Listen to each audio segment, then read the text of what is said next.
여러분, 간헐적 단식 요즘 정말 많이 들어보셨죠? 이게 그냥 스쳐 지나가는 다이어트 유행 중 하나라고 생각하실 수도 있는데요.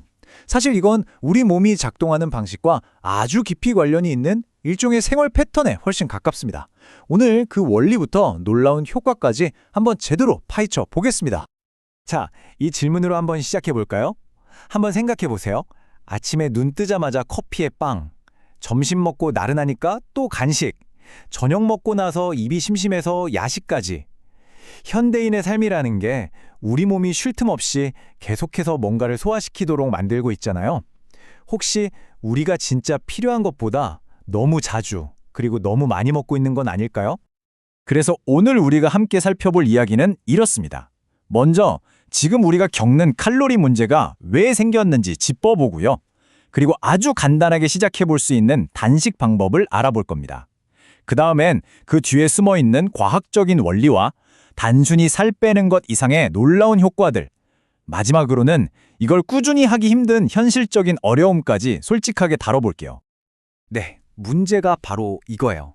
우리가 활동하면서 쓰는 에너지보다 음식으로 들어오는 에너지가 더 많아지는 바로 그 순간 우리 몸은 남는 에너지를 나중을 위한 비상식량처럼 차곡차곡 저장하기 시작하거든요. 그게 바로 지방인 거죠. 그리고 그 비상식량이 가장 쌓이기 쉬운 곳 중 하나가 바로 우리 복부, 흔히 말하는 뱃살입니다. 하지만 좋은 소식도 있어요. 무작정 굶거나 식사량을 줄이지 않고 식사 패턴을 바꾸는 것만으로도 이 문제를 해결할 수 있는 아주 중요한 열쇠가 될 수 있다는 겁니다. 그럼 대체 어떻게 시작해야 할까요? 보통 단식이라고 하면 며칠씩 굶는 아주 고통스러운 이미지를 떠올리시는 분들이 많은데요. 간헐적 단식은 전혀 그런 게 아닙니다. 뭘 먹을지 머리 아프게 고민하는 식단이 아니라 언제 먹을지를 정하는 훨씬 간단한 시간표에 가깝다고 보시면 돼요. 간헐적 단식의 핵심은 바로 이거예요. 우리 몸에게 음식을 소화하는 일로부터 벗어나서 푹 쉴 수 있는 시간을 주는 거죠. 배가 고프다는 신호가 올 때 바로 뭔가를 먹는 게 아니라 거기서 조금만 더 기다려주는 거예요. 그럼으로써 몸이 이미 축적해둔 에너지를 꺼내 쓰도록 유도하는 거죠. 자, 이게 한 블로거가 제안한 아주 현실적인 방법인데요. 한번 들어보세요. 저녁을 조금 일찍 한 6시쯤에 먹는 거예요. 그리고 밤에 자는 8시간은 자연스럽게 공복 시간으로 활용하는 거죠. 아침에는 방탄커피처럼 허기를 좀 달래줄 수 있는 음료로 버티다가 점심때 첫 식사를 하는 겁니다. 어때요? 이렇게 하면 생각보다 훨씬 쉽게 18시간 단식을 해낼 수 있어요. 자, 그럼 이렇게 그냥 식사 시간만 조절하는 게 정말 우리 몸에 의미 있는 변화를 가져올 수 있을까요? 여기서 세계적인 권위를 자랑하는 존스 홉킨스 대학의 연구 결과를 한번 들여다보겠습니다. 이 간단한 습관 뒤에 대체 어떤 놀라운 과학이 숨어 있는지 말이죠.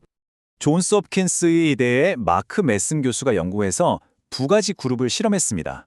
한 그룹은 매일 16시간 이상 공복을 유지하게 했고 다른 그룹은 일주일에 이틀만 식사량을 500칼로리로 확 줄이는 방식을 썼어요. 그런데 정말 놀라운 건 뭐냐면요. 방법은 달랐지만 두 그룹 모두에서 아주 비슷한 긍정적인 효과들이 나타났다는 겁니다.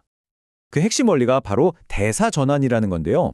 이게 뭐냐면 우리 몸을 일종의 하이브리드 자동차라고 생각하시면 쉬워요. 평소에는 쓰기 편한 에너지원인 포도당, 즉 전기를 쓰다가요. 공복 시간이 길어져서 이 포도당이 다 떨어지면 그때서야 비축해둔 가솔린, 즉 지방을 태워서 에너지로 쓰기 시작하는 거죠. 바로 이 에너지 스위치가 딸깍 하고 켜지는 겁니다. 그리고 이 대사전환 스위치가 한번 켜지면요. 그 효과는 단순히 체지방을 태우는 데서 그치지 않았습니다. 연구 결과는 우리 몸과 뇌에 훨씬 더 광범위하고 놀라운 변화들이 일어난다는 걸 보여줬죠. 이것 좀 보세요.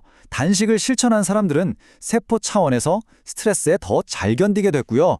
혈당 수치도 안정되고 심장 기능이나 소화 기능까지 좋아지는 효과를 보였습니다.